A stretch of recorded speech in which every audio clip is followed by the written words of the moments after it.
जब भी कोई एक्टर या फिर एक्ट्रेसेस पब्लिक के पास आकर कुछ इस तरह की उटपटांग हरकतें करने लग गए तो समझ जाना कि उनकी या तो कोई फिल्म आने वाली है या फिर उनका कोई पुराना एल्बम रिलीज होने वाला है। तो फिर वो शाम के का होइस मोर कुत्ताला कुत्ता काटिस मोर पालतू डॉग तो मैं तुरंत बोला नेहरू नगरी हॉस्पिटल लेके आते रहे ओकर कॉल आइस कि आस्था इसी से बात है वो तोर पर नींबू चढ़ा है पुतला चढ़ा है इसे करे अगर ते बोलबे तो मैं ओकर ऊपर उल्टा कर दूं इसे। इन दिनों कुछ समय से एक लड़की की बेतुकी और अनलॉजिकल बातें पूरे फिल्म इंडस्ट्री पर फैल रही हैं। इनकी बातों को मैं बेतुकी इसलिए कह रहा हूं कि अगर कोई इंसान बेहोश होकर अगर जमीन पर गिरता है तो क्या इसका दोष उन्हें ब्लैक मैजिक के तौर पर दिया जाएगा? कोई जानवर अगर बीमार पड़ता है तो क्या उन्हें यह कहा जाएगा कि मालिक पर आने वाली समस्या को इस जानवर ने अपने ऊपर ले लिया? इन दोनों बातों का कोई सेंस नहीं बनता दोस्तों, और ना ही इन बातों का कोई लॉजिक है, क्योंकि बीमार तो इंसान भी पड़ता है और कोई जानवर भी। तो अच्छा तोला पता है आस्था अगर मालिक ला कुछ होते तो जानवर अपन ऊपर ले लेते।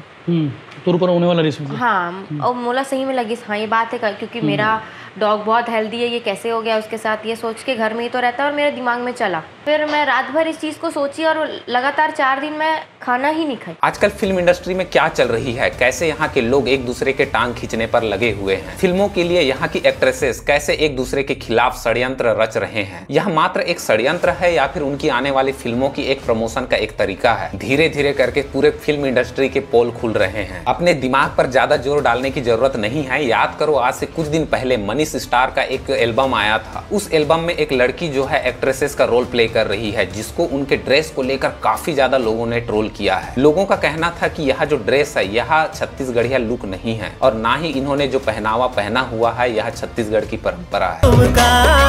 गजरा लगा के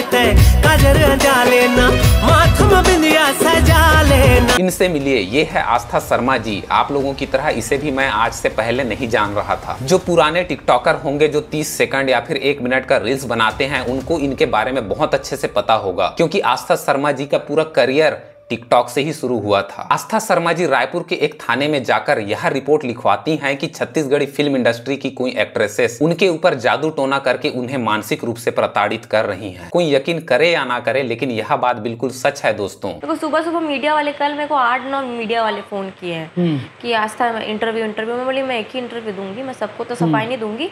हाँ ये इंटरव्यू देके अगर आपको पेपर में छापना है तो छापो। यही मेंटालिटी होता है जब 17-18 साल के बच्चों को साइंस पढ़ने के लिए किताब देने के बजाय उन्हें इन्फ्लुएंसर्स बनने के लिए उनके हाथ में मोबाइल दे दिया जाता है। ऐसे बच्चों को मैं सिर्फ यह कहना चाहूंगा, छोटी बच्ची हो क्या? इन्होंने अपने इंटरव्यू में अपनी बचकानी हरकतों को छुपाने के लिए खुद को जस्टिफाई करने की बहुत कोशिश की है, लेकिन इसके बावजूद भी कमेंट सेक्शंस पर इन्हें बहुत ज्यादा ट्रोल किया जा रहा है। लेकिन कोई यकीन करे या ना करे, लेकिन यह बात सच है कि मुझे भी कमेंट सेक्शन पर जितने लोगों ने इनकी बचपना और इनके लड़कपन के ऊपर मजाक बनाया है, मुझे भी एक बार इनकी मेंटालिटी को देखकर इनकी बातें और इनकी सोच मुझे एक लड़कपन और बचपना जैसी ही लगी। क्योंकि जिस तरह की फैमिली से ये बिलोंग करती हैं, उनकी फैमिली काफी एजुकेटेड फैमिली में से एक है, और ज्यादातर ऐसे मामले, स्पेशली जब यह मामला जो है दोस्तों के बीच का हो, तो आपस में ही सुलझा लेना चाहिए था। इसे पब्लिकली बोलना या फिर पब्लिक प्लेस पर बोलना भी उनकी एक बेवकूफी मैं समझता हूँ। मैं एक पढ़े लिखे व्यक्ति से मैं इस तरह की उम्मीद बिल्कुल भी नहीं करता, क्योंकि ना तो कोर्ट जादू टोना पर विश्वास करता है और ना ही पुलिस वाले इस तरह के अंधविश्वास पर भरोसा करते हैं। बात यहाँ पर जादू टोना की नहीं है दोस्तों, बात यहाँ तो कुछ और ही है। आस्था शर्मा जी का मन कुरैशी के साथ एक फिल्म आने वाली है, हाय पैसा, और कुछ लोगों का तो यह भी कहना है कि कोई फिल्म आ रही है भेद करके, उसमें भी इनको एक मौका दिया गया है। ऐसे हालात में जनता के नजरों में भी आना जरूरी है, क्योंकि उनके नजरों में जब तक आएंगी नहीं तब तक फिल्म को प्रमोशन कैसे होगा। इनके इतने सारे एल्बम आए हैं, उसके बावजूद इतने सारे एल्बम में भी मैंने अभी तक इनको कभी नहीं पहचाना था